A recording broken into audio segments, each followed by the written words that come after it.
So, based off of my video entitled Guys and Dolls, and that's not my first one entitled Guys and Dolls. I'm pretty positive I've used that, pretty sure, certain I've used that title before. And this is the one, this is a different one, same title, different statement, I guess. It's, what is it, the 6th of July, 2026. That's when I entitled this video, Guys and Dolls, and made it. We're going on about a few things as it relates to how you define yourself. By you, I mean people in general, including myself. Perhaps how we define ourselves. Maybe you say, well, I'm this, or I'm that, or generally speaking, so as a man, I'm this, or as a woman, I'm this, or that. And as a man, I'm not this, or as a woman, I'm not that, or this or that. Kind of like being assigned colors per your gender. So women are pink, or females are pink, and males are blue. You get assigned colors with attributes and characteristics to go with the colors. Like true blue, yeah, solid, dependable, all that stuff for the guys, and whatever it is for the gals, the dolls. So, I guess what we're trying to say, what we're saying is that a lot of what goes on with men and women, we define ourselves in a manner that is interdependent upon the global dynamic of how many men are men versus women. Right now, the ratio is what it is. It's probably kind of stays that way for the most part over a course of however long it does it. Last I heard, there are more women than there are men. Could you imagine if there were more men than women? How that might turn out differently. If the moon were any closer to the earth or any further away from the earth or the sun, how that might work out differently. And so, I can speak for the United States of America. I really can't speak for the entire world and how they do things in the entire world. And I really can't speak for everybody in the United States of America. I can speak for the general of what we do and how we do it. For the general, we're very materialistic. Maybe not all of it necessarily because we're superficial, but because by the sheer need to go out here and be prosperous, be fruitful, and stay above the waters, and rather than drowning, you know what I mean? Materialism, it becomes something that we have to consider in America, United States of America.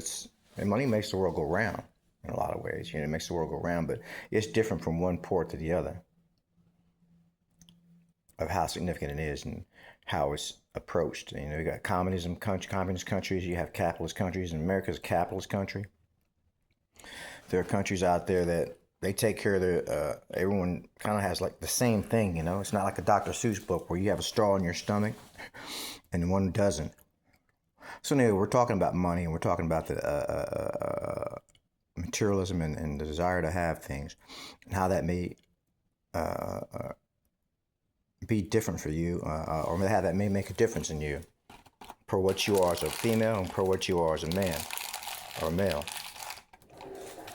So this thing right here that I'm doing right here, as you see, all this stuff right here, it's been referred to when I had much more than this, and probably this is all it takes right now, as a disaster. I've heard people I'm passing by refer to that as a disaster. Most of these people are females, you know, they call that a disaster when they see it. I mean, traveling around with this stuff right here. And then men, they have a comment, they have something to say about it as well. Now tell me something. Were there no women involved, would this be a disaster? What makes this a disaster for a man who's 51 years of age? Because we have to throw that in there as well. If I was in my, late teens or early teens even, or early 20s, but it's all respective towards and correlates to what age you are as well. Yeah, like they said in the movie Godfather. What's his name? Vincent Corleone? What did he say? He said that women and children can be careless, but a man cannot afford to be careless. So why can a man not afford to be careless? How much does that have to do with women being on the planet in general? You know? So this, would it be a hot mess, or would it be a disaster? Would it be right or wrong? What would it be if, let's say, the ratio of females weren't where it is right now currently? Let's say the ratio of females were 5% female and 95% male. Or you can even make it lower if you need to. What would it be then? Automatically, it would change what this is, just with that ratio or dynamic between men and women. You know? So I got a lot that goes on with me that says I'm being defined in this world of United States of America and the world abroad, really. But I can speak for what goes on in the United States of America, the haunts that I've gone to, the places, the grounds that I've trekked. I could say that a good bit of what it is that goes on with me with the people in society is that you judge me based on my financial position, or my financial, what I've got and what I don't have financially and materialistically. And you cannot escape that for the most part with many people. That's like pretty much priority fucking one, and then we get into other stuff later on down the road. You know, and how much does that have to do because the male and female dynamic? So if the women say this is admirable, and they start, you know, giving it applause and acclaim and accolades, you know, and they start saying, well, this is what we want. Instead of the song Scrubs, we don't want no scrubs. The scrub is a boy, he can't get no love from me. Sitting in the passenger side of your best friend's ride trying to holler at me. You know, then just that quickly, they control you. You're being controlled by someone's opinion of you. But they are not necessarily saying it to be mean, or not necessarily saying it to be superficial. They're saying because we have a dynamic going on down here in the world, and you can speak to the United States of America, that says money is the rule. You know, that's what they're talking about in this song. They're talking about you got to have this, that together. You have this, that, the other together. You could be this and you could be that. And we're trying to holler at me about all kind of things. But they're saying the general. I don't want to overgeneralize it. We're not talking about everybody. But the general seems to be like, you got to have this going on and that going on. Like this video we just put up that we saw a playlist. We just put that up here a moment ago. We just kind of came to it and saw it there when we went to YouTube in our app. And the girl is going on about, she's in her 20s. She's going on to somebody, I guess, I'm presuming to be in his 30s, because she was talking about a guy in his 30s, like 35 or whatever, who's got his shit together, and you got this together and that together. Why would he be interested in a younger woman who in her 20s, who's not going to college, not doing this, not doing that? So why don't you get someone who's established and doing all that stuff, who's your age? And I'm thinking, guys do that all the time. And he gave you a good reason. He gave you a host of reasons, good or otherwise, why a guy would do something like that. Women, not so much. When they go looking for, what they go looking for? Maybe what she was saying, as far as how she perceives this guy, or whoever the guy happens to be, what he ought to be looking for is how she looks at things, or how she views things, what she would be looking for if the shoe was on the other foot. And I guess it is. You know, so you have to take all that in consideration. That is the way it is. But why is it that way? Because we got the dynamic of men and women once again. And it affects us in what we do and how we do it, what we think, and so on and so forth. Like the movie Scarface. It's a big cult favorite, you know? Classic. I wonder if they even knew that it was going to be so big when they came out with it. I probably was like, yeah, people will like it, but they probably didn't know how crazy it would get, you know? And to this day, that came out, what, the 80s? To this day, people walk around Tony Montana shirts and all this stuff, apparel. Anyhow, the movie was about quite a few things. Like I say about wars and a lot of other stuff. It was about quite a few things. But when you reduced it down to its essence, it seems to be that the movie was about men and women, and the intimacy between a man and women in that regards, in that respects. Now, Tony Montana felt some type of way about himself. I really like that. I like that about him. You know, he felt some type of way about himself. And he was like, well, shit, the world doesn't see it the way I see it, I guess. So I'm going to have to help the world see it the way I see it. So he saw money as an outlet, as a medium, to get to this power, then the respect, then ultimately the female or females that he chose, or would choose, or would want to choose him in return. So all of that is going on there. All that, the coke, the killing, the neurosis, the neuroticism, or whatever you want to call it, all of that was a backdrop to Tony Montana and Michelle Pfeiffer in this isolated case. He even killed Frank, or Frank got killed, because he came in there eyeballing his woman to begin with. Were it not for Michelle Pfeiffer, we'd had no movie. It would just be a bunch of guys selling coke for no fucking reason and doing coke for no fucking reason and all that shit for no fucking reason. But that gives us a dynamic. The man and the woman, like Adam and Eve in the Bible. It started that way for men, when it started talking about men and women, Adam and Eve. And Adam had the whole world. It was all his. While Tony Montana's talking about the world is yours. Maybe he could have just settled for Michelle Pfeiffer. Or whatever other girl it could have been without all that other stuff. But that's a whole nother can of worms we're talking about. But it is what it is, and they wrote it the way they wrote it. Or the movie it was. But we have Adam, he's got the whole world.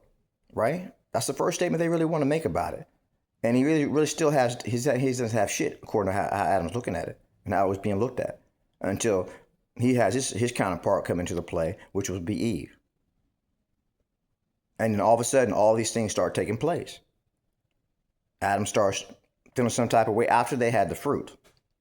Now he starts looking at things this way and differently and starts considering her and so forth. He chooses her over God. And the whole game begins. So there's much more we could say about it. I guess it's things that you already know. I haven't told you anything you didn't already know. You know, just like, I don't know, writing a song. Which brings me to another point. I've got this thing called caring without a care. I've been doing it for a while now. I do something called caring without a care. I try to do something called caring without care. I'm trying to define it more as I go. It's like, let's say, you can't entirely just say, I abandon it. I don't care about what people think. You can, but you can't. It's not the most conducive thing to being ebbing and flowing in the world to say, I just entirely disregard what people think about me. But it can be a crutch. It can be crippling if you care too much. Or you can approach it like this. Let's say, I wrote this song as a melody entitled Caring Without a Care. I knocked it out on a harmonica.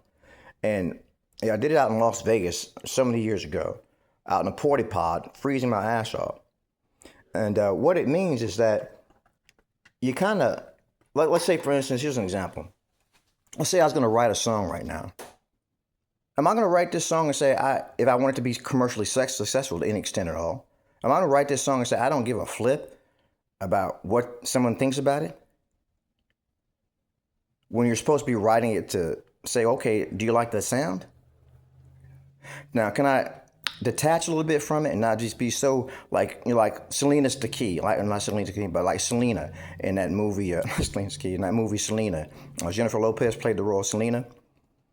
And she had this big crowd out there and everything. She go out there just like, oh, she's so worked up about it and the butterflies and all that. And maybe she's a little too immersive. Maybe, you know, that's just the way it is. But for me, I can go out on that stage and you're like, and knock that shit out and you're like, what the hell was that? Or I could write the song and say like, I think that's good enough and put it out there. And if you don't like it, I'm not going to fucking sit back and crumble away or crumble up and just wither away because a bunch of people said they didn't like the song. That's what I'm talking about. I'm trying to get there more and more and more, get there where I can care without a care. That's one example of caring without a care. You know? So as I walk around like I walk around, I've done this off and on for many years. This thing called residentially challenged, I've termed it. You get something going on in you. It can be like anything. It could be like it could do this or it could do that. Like if someone it can affect people differently. Everyone can be affected differently by the same thing. You can say, well, it could either mold you in this way or that way, or it could take you in another direction. Like you have two people, let's say, let's chase two sons, and they got the same father. And the father does everything by those sons in the same way, as much as possible. One son will go on to be one way, and the other son will go on to be a different way. What decides that? So I've noticed during this, I've grown to be something that's quite not like what I used to be. When I first started this thing out, you know, it wasn't a choice. It just kind of happened that way. I would hide my bags and stuff like that, and I didn't want people to know. But they would know, I guess, because I was always traveling with guitar, always traveling with at least some kind of a bag. For a man, once again, we get the dynamic men and women, you're not really supposed to walk around, at least in America, the whole bunch of shit. You got a wallet. Okay, what else do you got? A briefcase? You got too much stuff already now. Whereas a woman can walk around all kind of stuff and it's not so suspect. That she's living in the streets. But anyway, I didn't walk around like I walked around. I remember the moment I did, I said, fuck it. I was out in Austin, Texas. I just, fuck it. I'm not going to put my stuff here. I'm not going to put my stuff there. I'm just going to walk around my stuff and that'll be that. Right now, I have a storage unit because it's convenient for how much stuff I've got. But I will walk around like this. I had something a little extra right now. But that's what they call a disaster when they see it. I'm going to put some of this extra in the storage unit and I'm going to lighten up a bit. Because I really don't want to walk around with a whole bunch of shit. But it's not that I'm worried so much about how you look at me and view me as you regard me as less of a man or less of a man as a woman, or whatever it is you regard me, how you regard me. I'm not saying I'm totally impervious to it, but I've grown to the point where it affects me a lot less than it did prior to. Because I could still be concealing this if I wanted to. But it's more trouble than it was worth. For a lot of reasons. So I didn't mean to make it all about me, but I'm using myself as an example for quite a few things. And so it is. Anthony Terrell, that's me weighing in on the yin yang guys and dolls thing. And what all it affects and how it reaches the world and touches the world and the universe at large.